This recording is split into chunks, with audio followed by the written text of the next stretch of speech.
The bench press, everybody's favorite exercise. The first thing to do is make sure you set the rack pins at the correct height. It should be a couple inches below where the bar would be at full extension of your arms. You don't want it too high or else you won't be able to rack it. You don't want it too low, you won't be able to pick it up off the rack. Clips are a great idea, especially if the bar is slippery. The first thing you're going to do is sit at the end of the bench, not in the middle, not a few inches back, at the very end, and then lay back so your head doesn't hit the bar.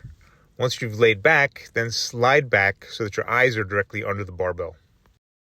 Next, get your grip, which is usually about a thumb's distance away from the smooth part on the bar. So use your thumb to space it out, and then grab the bar. Next, squeeze both shoulder blades together so that your upper back is nice and tight and you feel flat and steady on the bench. Then you're going to bring your feet as far back under your butt on the floor as you can.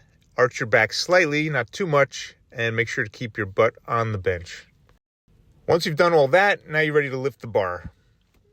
If the rack is set up correctly, it shouldn't take too much effort to lift the barbell up. So lift it up and hold it up at the top for a second. Make sure it feels steady and is not moving, and then lower the bar under control towards your sternum. Decelerate the bar as you get closer to your chest. So you go real slow as you get close to your shirt, have it touch your shirt, do a pause if you're going to do a pause, and then accelerate the bar upwards. Just make sure do not bounce it off of your chest at the bottom. Do the amount of reps that you're going to do and then rack the bar. It's good to have a spotter to help you rack the bar. However, that's about all the spotter should be doing. It shouldn't help you lift the weight. It shouldn't help you lift it off the rack initially. Just stand there in case you're needed and then help you rack it. On your last rep, make sure to finish the rep before racking it. What I mean by this is continue pressing it upwards until your elbows are extended and then move it backwards towards the rack. A lot of people will start moving it backwards towards the rack before it's at the top, and that's not a complete rep and bad form.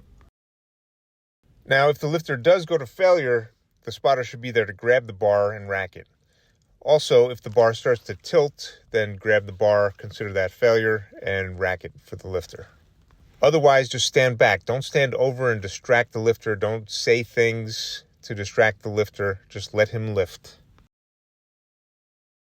One final thought, and possibly the most important thing. If you ever do bench press on your own, meaning in a gym by yourself, we all end up there at some point, make sure you have mastered how to bring the bar down if you do go to failure.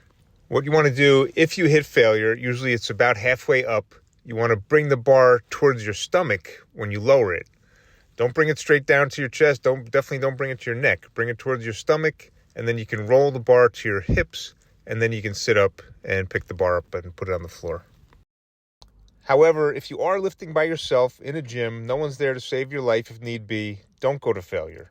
Stop when you have another rep or two left in you. Do an extra set if you have to, but leave an extra rep or two so that you're safe.